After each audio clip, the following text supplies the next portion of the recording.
इसी बीच में हाथ जोड़कर सामने खड़ी हुई अनेक हजार शरीर धारिणी विद्याएं दशानन को सिद्ध हो गई। मंत्र जपने की संख्या समाप्त नहीं हो पाई कि उसके पहले ही समस्त विद्याएं उसे सिद्ध हो गई। सो ठीक ही है, क्योंकि दृढ़ निश्चय से ज्ञान नहीं मिलता है। दृढ़ निश्चय भी पूर्वोपार्जित उज्जवल कर्म से ही प्राप्त होता है। यथार्थ में कर्म ही दुख अनुभव में विघ्न उत्पन्न करते हैं। योग्य समय पात्र के लिए दान देना, क्षेत्र में आयु की स्थिति समाप्त होना तथा रत्नत्रय की प्राप्ति रूपी फल से युक्त विद्या प्राप्त होना, इन 3 कार्यों को अभव्य जीव कभी नहीं पाते हैं। किसी को 10 वर्ष में, किसी को 1 माह में और किसी को 1 क्षण में ही विद्याएं सिद्ध हो जाती है। सो यह सब कर्मों का प्रभाव है। भले ही पृथ्वी पर सोवे, चीर काल तक भोजन का त्याग रखे, रात दिन पानी में डूबे रहे, पहाड़ की चोटी से गिरे और जिससे मरण भी हो जावे, ऐसी शरीर सुखाने वाली क्रियाएं करे तो भी पुण्य रहित जीव अपना मनोरथ सिद्ध नहीं कर सकता। जिन्होंने पूर्व भव में अच्छे कार्य किए हैं, उन्हें सिद्धि अनायास ही प्राप्त होती है। तपश्चरण आदि क्रियाएं तो निमित्त मात्र है, पर जिन्होंने पूर्व भव में उत्तम कार्य नहीं किए, वे व्यर्थ ही मृत्यु को प्राप्त होते हैं। उनका जीवन निरर्थक जाता है। इसीलिए मनुष्य को पूर्ण आदर से आचार्य की सेवा कर सदा पुण्य का ही संचय करना चाहिए, क्योंकि पुण्य के बिना सिद्धि कैसे हो सकती है। गौतम स्वामी कहते हैं कि हे श्रेणिक, पुण्य का प्रभाव देखो कि महामनस्वी दशानन समय पूर्ण न होने पर भी विद्याओं की सिद्धि को प्राप्त हो गया। अब मैं संक्षेप से विद्याओं का नामोल्लेख करता हूँ। विद्याओं के ये नाम उनके अर्थ कार्य की सामर्थ्य से ही प्राप्त हुए हैं, प्रचलित है। हे श्रेणिक, सावधान चित होकर सुनो। संचारिणी, कामदायिनी, कामगामिनी, दुर्निवारा, जगत कंपा, प्रज्ञप्ति, भानुमालिनी, अणिमा, लघिमा, क्षौभ्या, मनस्तंभकारिणी, संवाहिनी, सुरध्वंसी, कौमारी, वधकारिणी, सुविधाना, तपोरूपा, दहनी, विपुलोदरी, शुभप्रभा, रजोरूपा, दिन रात्रि विधायिनी, वज्रोदरी, समाकृष्टि, अदर्शिनी, अजरा, अमरा, अनल स्तंभिनी, तोय स्तंभिनी, गिरिदारणी, अवलोकिनी, अरिध्वंसी, घोरा, धीरा, भुजंगिनी, वारुणी, भुवना, अवध्या, दारुणा, मदनाशिनी, भास्करी, भय संभूति, ऐसानी, विजया, जया, बंदनी, मोचनी, वाराही, कुटिलाकृति, चित उद्भव करी, शांति, कौबेरी, वशकारिणी, योगेश्वरी, बलोत्सादी, चंडा, भीति और प्रवर्षिणी आदि अनेक महाविद्याओं को निश्चल परिणामों का धारी दशानन पूर्वोपार्जित पुण्य कर्म के उदय से थोड़े ही दिनों में प्राप्त हो गया। सर्वाहा, रति समृद्धि, जंभिणी, व्योमगामिनी और निंद्राणी, ये 5 विद्याएं भानुकर्ण को प्राप्त हुई। सिद्धार्था, शत्रुदमनी, निर्वाघाता और आकाशगामिनी, ये 4 विद्याएं प्रिय स्त्रियों के समान विभीषण को प्राप्त हुई। इस प्रकार विद्याओं के ऐश्वर्य को प्राप्त हुए वे तीनों भाई महाहर्ष के कारणभूत नूतन जन्म को ही मानो प्राप्त हुए थे। तदनंतर यक्षों के अधिपति अनावृत यक्ष ने भी विद्याओं को आया देख महावैभव से उन तीनों भाइयों की पूजा की और उन्हें दिव्य अलंकारों से अलंकृत किया। दशानन ने विद्या के प्रभाव से स्वयंप्रभ नाम का नगर बसाया।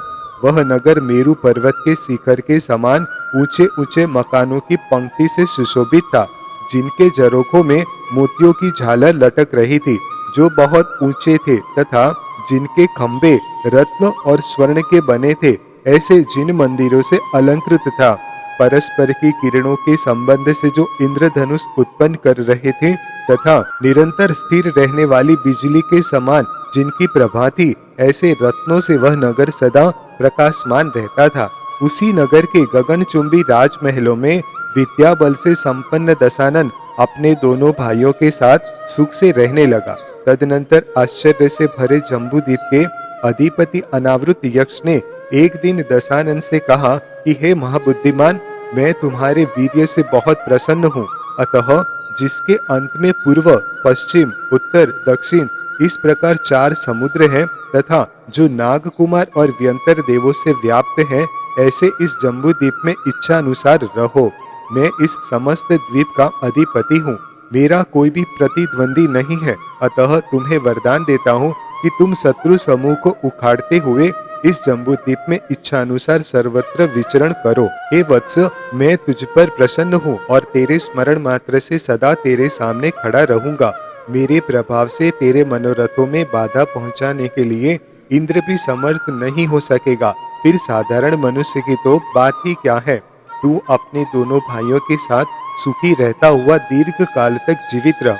तेरी दिव्य विभूतियां सदा बढ़ती रहे और बंधुजन सदा उनका सेवन करते रहे। इस प्रकार यथार्थ आशीर्वाद से उन तीनों भाइयों को आनंदित कर वह यक्ष परिवार के साथ अपने स्थान पर चला गया।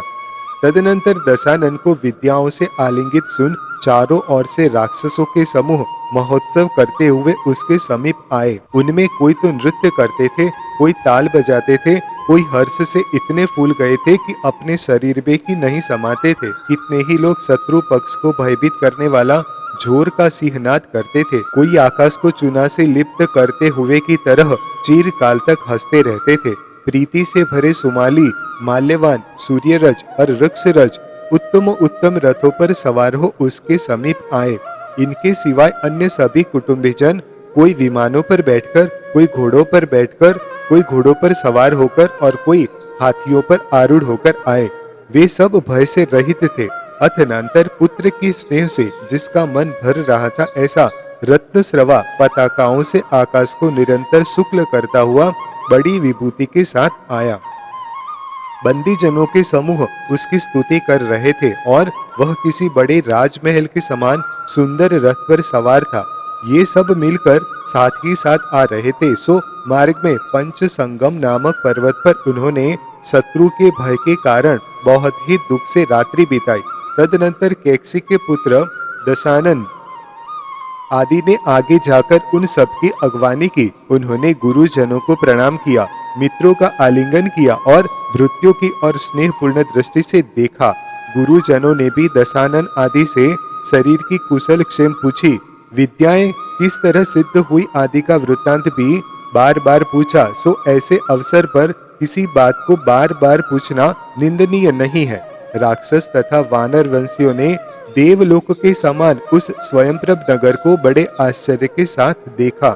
जिनके नेत्र आनंद से व्याप्त थे, ऐसे माता पिता ने प्रणाम करते हुए दशानन आदि के शरीर का कांपते हुए हाथों से चिरकाल तक स्पर्श किया। जब सूर्य आकाश के मध्य भाग में था, तब दिव्य वनिताओं ने बड़े उत्साह के साथ उत्सव के साथ उन तीनों कुमारों की स्नान विधि प्रारंभ की, जिनके चारों ओर मोतियों के समूह व्याप्त थे तथा जो नाना प्रकार के रत्नों से समृद्ध थे। ऐसे उत्कृष्ट स्वर्ण निर्मित स्नान की चौकियों पर वे आसीन हुए।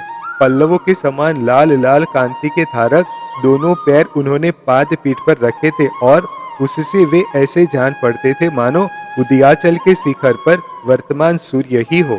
तदनंतर रत्नमयी, सुवर्णमयी और रजतमयी उन कलशों से उनका अभिषेक शुरू हुआ कि जिनके मुख पल्लवों से आच्छादित थे, जो हारों से सुशोभित थे।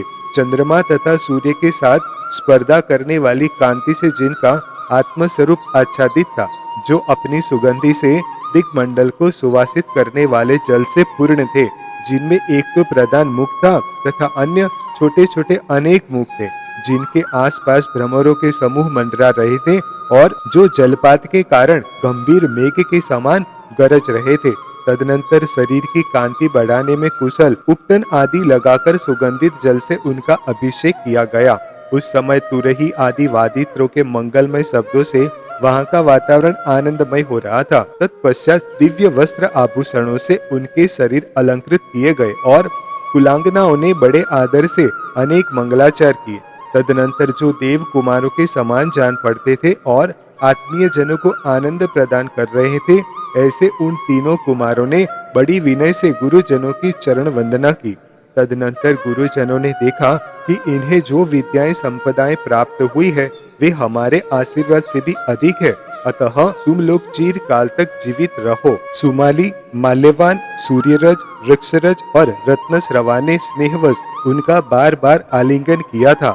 तदनंतर इच्छा अनुसार जिन्हें सब संपदाएं प्राप्त थी, ऐसे उन सब लोगों ने बंधुजनों तथा भृत्य वर्ग से आवृत होकर भोजन किया। तदनंतर दशानन ने वस्त्र आदि देकर गुरुजनों की पूजा की और यथा योग्य भृत्य वर्ग का भी सम्मान किया। तत्पश्चात प्रीति से जिनके नेत्र फूल रहे थे, ऐसे समस्त गुरुजन निश्चिंतता से बैठे थे। प्रकरण पाकर उन्होंने कहा कि हे पुत्रों, इतने दिन तक तुम सब सुख से रहे। तब दशानन आदि कुमारों ने हाथ जोड़ सिर से लगाकर प्रणाम करते हुए कहा कि आप लोगों के प्रसाद से हम सबकी कुशल है। तदनंतर प्रकरणवश माली के मरण की चर्चा करते हुए सुमाली इतने शोकग्रस्त हुए कि उन्हें तत्काल ही मूर्छा आ गई। तत्पश्चात रत्नस्रवा के ज्येष्ठ पुत्र दशानन ने अपने शीतल हाथों से स्पर्श कर उन्हें पुनः सचेत किया तथा बर्फ के समान ठंडे और समस्त शत्रु समूह के घात रूपी बीज के अंकुर उद्गम के समान शक्तिशाली वचनों से उन्हें आनंदित किया। तब कमल के समान नेत्रों से सुशोभित दशानन को देख सुमाली तत्काल ही सब शोक छोड़कर पुनः आनंद को प्राप्त हो गए और दशानन ने हृदयहारी सत्य वचन कहने लगे कि ओह वत्स, सचमुच ही तुम्हारा उदार बल देवताओं को संतुष्ट करने वाला है। ओहो, तुम्हारी यह कांति सूर्य को जीतकर स्थित है और तुम्हारा गांभीर्य समुद्र को दूर हटाकर विद्यमान है। ओहो, तुम्हारा यह कांति सहित पराक्रम सर्व जनादिगामी है, अर्थात सब लोगों से बढ़कर है। ओहो पुत्र, तुम राक्षस वंश के तिलक स्वरूप उत्पन्न हुए हो।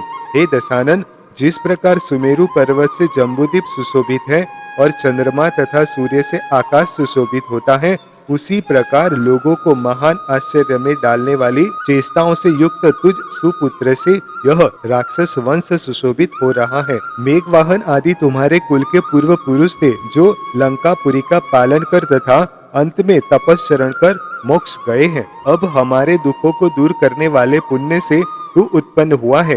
हे पुत्र, एक तेरे मुख से मुझे जो संतोष हो रहा है, उसका वर्णन कैसे कर सकता हूँ। इन विद्याधरों ने जो जीवित रहने की आशा छोड़ दी थी, अब तुझ उत्साही के उत्पन्न होने पर फिर से आशा बंधी है। एक बार हम जिनेंद्र भगवान की वंदना करने के लिए कैलाश पर्वत पर गए थे। वहाँ अवधि ज्ञान की धारी मुनिराज को प्रणाम कर हमने पूछा था कि हे नाथ, लंका में हमारा निवास फिर कब होगा। इसके उत्तर में दयालु मुनिराज ने कहा था कि तुम्हारे पुत्र से वियत बिंदु की पुत्री में जो उत्तम पुरुष जन्म प्राप्त करेगा, वही तुम्हारा लंका में प्रवेश कराने वाला होगा।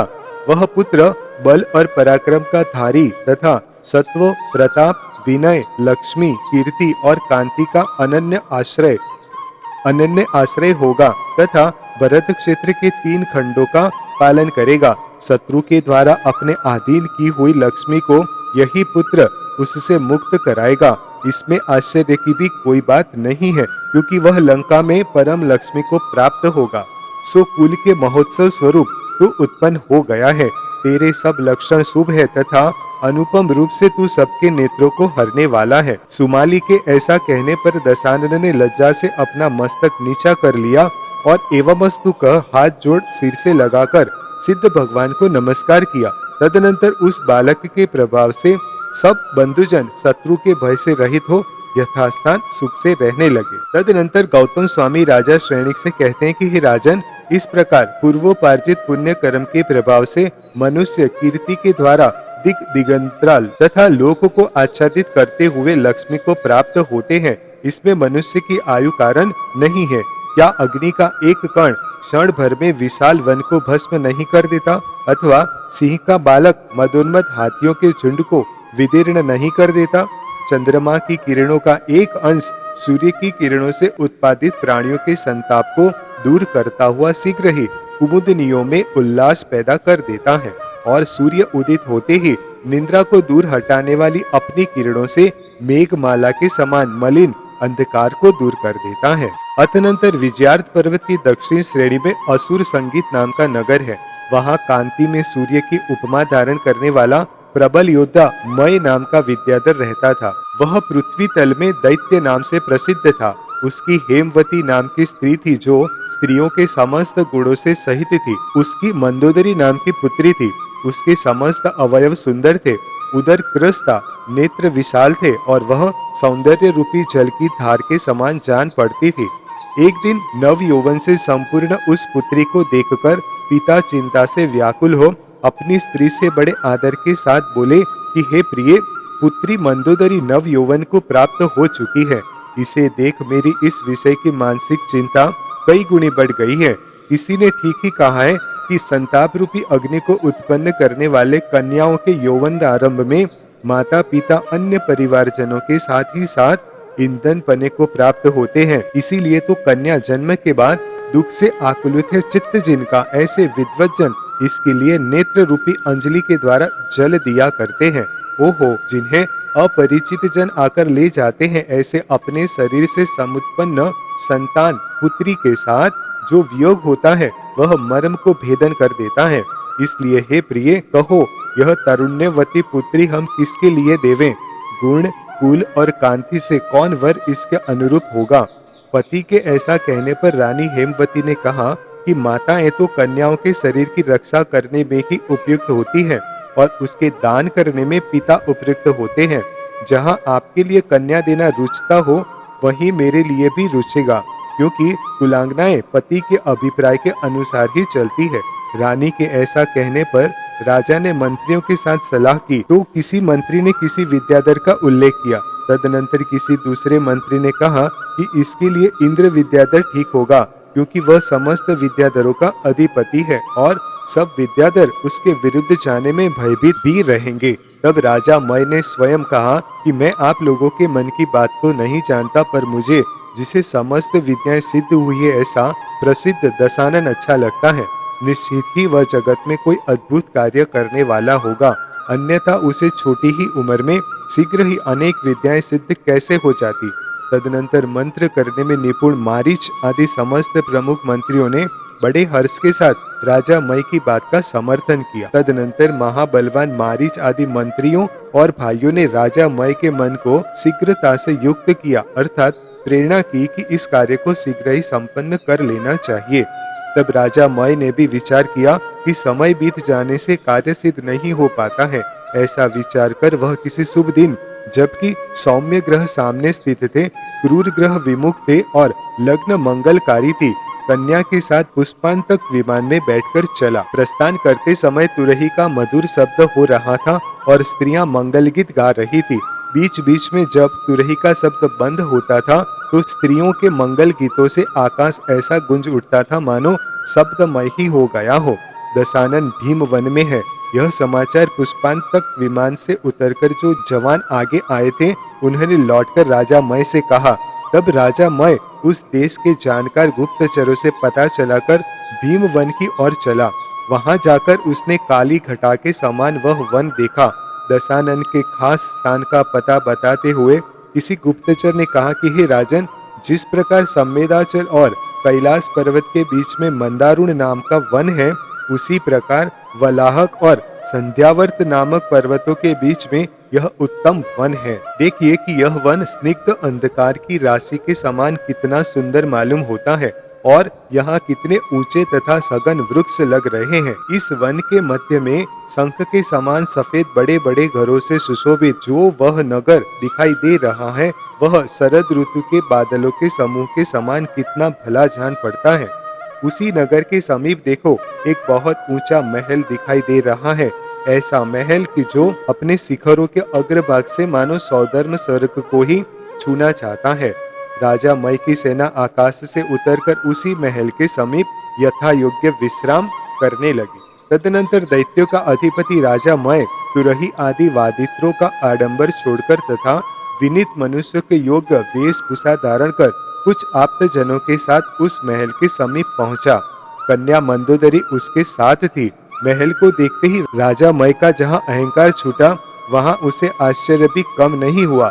तदनंतर द्वारपाल के द्वारा समाचार भेजकर वह महल के ऊपर चढ़ा। सावधानी से पैर रखता हुआ जब वह क्रम से 7वें खंड में पहुंचा, तब वहां उसने मूर्ति धारिणी वन देवी के समान उत्तम कन्या देखी।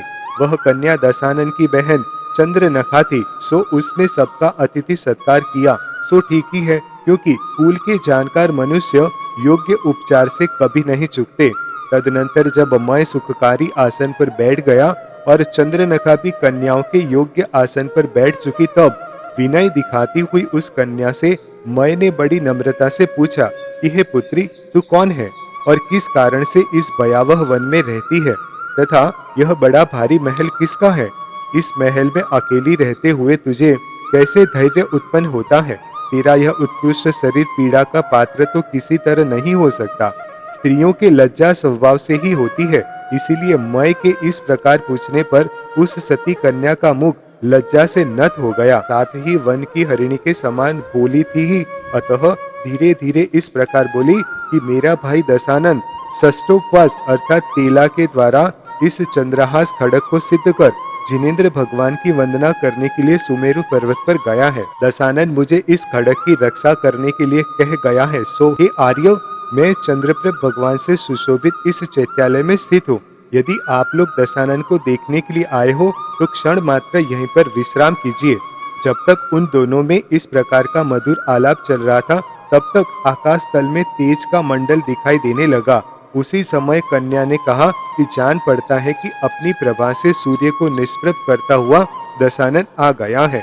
बिजली के सहित मेघ राशि के समान उस दशानन को निकटवर्ती देख मैं हड़बड़ाकर आसन से उठ खड़ा हुआ। यथा योग्य आचार प्रदर्शित करने के बाद सब पुनः आसनों पर आरूढ़ हुए। तलवार की कांति से जिनके शरीर श्यामल हो रहे थे, ऐसे मारीच, वज्रमध्य, वज्रनेत्र, नभस्तिरथ, उग्र नक्र, मरुद्वकत्र, मेघावी, सारस और सुख आदि मय के मंत्री लोग दशानन को देखकर परम संतोष को प्राप्त हुए और निम्नलिखित मंगल वचन मय से कहने लगे कि हे दैत्यराज, आपकी बुद्धि हम सबसे अधिक श्रेष्ठ है, क्योंकि आपने ही इस पुरुषोत्तम को हृदय में स्थान दिया था। अर्थात हम लोगों का इसकी ओर ध्यान नहीं गया, जबकि आपने इसका अपने मन में अच्छी तरह विचार रखा। मय से इतना कहकर उन मंत्रियों ने दशानन से कहा कि ओह, तुम्हारा उज्जवल रूप आश्चर्यकारी है, तुम्हारा विनय का भार अद्भुत है और तुम्हारा पराक्रम भी अतिशय से सहित है। यह दैत्यों का राजा दक्षिण श्रेणी के असुर संगीत नामा नगर का रहने वाला है तथा संसार में मय नाम से प्रसिद्ध है। यह आपके गुणों से आकर्षित होकर यहाँ आया है, सो ठीक ही है, क्योंकि सज्जन पुरुष किसे दर्शन के लिए उत्कंठित नहीं करते। तब रत्नश्रवा के पुत्र दशानन ने कहा कि आपका स्वागत है। आचार्य कहते हैं कि जो मधुर भाषण है वह सत्पुरुषों की कुल विद्या है। दैत्यों के अधिपति उत्तम पुरुष हैं, जिन्होंने कि हमें प्रेम पूर्वक दर्शन दिए। मैं चाहता हूँ कि ये उचित आदेश देकर इस जन को अनुग्रहित करें। तदनंतर मैंने कहा कि हे तात, तुम्हें यह कहना उचित है, क्योंकि जो उत्तम पुरुष है वे विरुद्ध आचरण कभी नहीं करते। जिनका चित्त कौतुक से व्याप्त था, ऐसे मय के मंत्रियों ने भी दशानन के दर्शन किए और आकुलता से भरे तथा बार बार कहे हुए उत्तम वचनों से उसे आनंदित किया। तदनंतर अच्छी भावना से युक्त दशानन ने चंद्रप्रभ जिनालय के महामनोहर गर्भगृह में प्रवेश किया। वहां उसने प्रधान रूप से जिनेंद्र भगवान की बड़ी भारी पूजा की। रोमांच उत्पन्न करने वाले अनेक प्रकार के स्तवन पड़े, हाथ जोड़कर चूड़ामणि से सुशोभित मस्तक पर लगाए और ललाट तट तथा घुटनों से पृथ्वी तल का स्पर्श कर जिनेंद्र भगवान के पवित्र चरणों को देर तक नमस्कार किया। तदनंतर परम अभ्युदय को धारण करने वाला दशानन जिन मंदिर से बाहर निकलकर दैत्यराज मय के साथ आसन पर सुख से बैठा। वार्तालाप के प्रकरण में जब वह विजयार्थ पर्वत पर रहने वाले विद्याधरों का समाचार पूछ रहा था, तब मंदोदरी उसके दृष्टिगोचर हुई। मंदोदरी सुंदर लक्षणों से पूर्ण थी, सौभाग्य रूपी मणियों की मनोभूमि थी। उसके चरण कमलों का पृष्ठभाग छोटे किंतु स्निग्ध नखों से ऊपर को उठा हुआ जान पड़ता था। वह जिन अरुओं से सुशोभित थी वे केले के स्तंभ के समान थे, कामदेव के तरकस के समान जान पड़ते थे अथवा सौंदर्य रूपी जल के प्रवाह के समान मालूम होते थे। वह जिस नितंब को धारण कर रही थी वह योग्य विस्तार से सहित था, ऊंचा उठा था, कामदेव के सभा मंडप के समान जान पड़ता था और कुछ ऊंचे उठे हुए कुल्हों से मनोहर था। उसकी कमर वज्र के समान मजबूत अथवा हीरा के समान दैदीप्यमान थी। लज्जा के कारण उसका मुख नीचे की ओर था। स्वर्ण कलश के समान उसके स्तन थे और शिरीष के फूलों की माला के समान कोमल उसकी दोनों भुजाएं थी। उसकी गर्दन शंख जैसी रेखाओं से सुशोभित तथा कुछ नीचे की ओर झुकी थी। मुख पूर्ण चंद्रमा के समान था और नाक तो ऐसी जान पड़ती थी मानो नेत्रों की कांति रूपी नदी के बीच पुल ही बांध दिया गया हो। उसके स्वच्छ कपोल ओठों की लाल लाल कांति से व्याप्त थे तथा उसकी आवाज वीणा, भ्रमर और उन्मत्त कोयल की आवाज के समान थी। उसकी दृष्टि कामदेव की दूती के समान थी और उससे वह दिशाओं में नील कमल, लाल कमल तथा सफेद कमलों का समूह ही मानो बिखेरती थी। उसका ललाट अष्टमी के चंद्रमा के समान था। कान सुंदर थे तथा चिकने, काले और बारीक बाल थे। वह मुख तथा चरणों की शोभा से चलती फिरती कमलिनी को, हाथों की शोभा से हस्तिनी को तथा गति और विभ्रम के द्वारा क्रमशः हंसी और सिंहनी को जीत रही थी। विद्याओं ने दशानन का आलिंगन प्राप्त कर लिया और मैं ऐसी ही रह गई। इस प्रकार ईर्षा को धारण करती हुई लक्ष्मी ही मानो कमल रूपी घर को छोड़कर मंदोदरी के बहाने आ गई थी। कर्म रूपी विधाता ने संसार के समस्त सौंदर्य को इकट्ठा कर उसके बहाने स्त्री विषयक अपूर्व सृष्टि ही मानो रची थी। वह सूर्य की किरणों का स्पर्श तथा राहु ग्रह के आक्रमण के भय से चंद्रमा को छोड़कर पृथ्वी पर आई हुई कांति के समान जान पड़ती थी। अपने अपने सीमंत मांग में जो मणि पहन रखा था, उसकी कांति का समूह उसके मुख पर घूंघट का काम देता था। वह जिस हार से सुशोभित थी, वह मुख के सौंदर्य के प्रवाह के समान जान पड़ता था। उसने अपने कानों में मोती जड़ित बालियां पहन रखी थी, सो उनकी प्रभा से ऐसी जान पड़ती थी मानो सफेद सिंधुवार निर्गुंडी की मंजरी ही धारण कर रही हो। चूंकि जगनस्थल काम के दर्पजन्य क्षोभ को सहन नहीं करता था, इसलिए ही मानो उसे मणि समूह से सुशोभित कटी सूत्र से वेष्टित कर रखा था।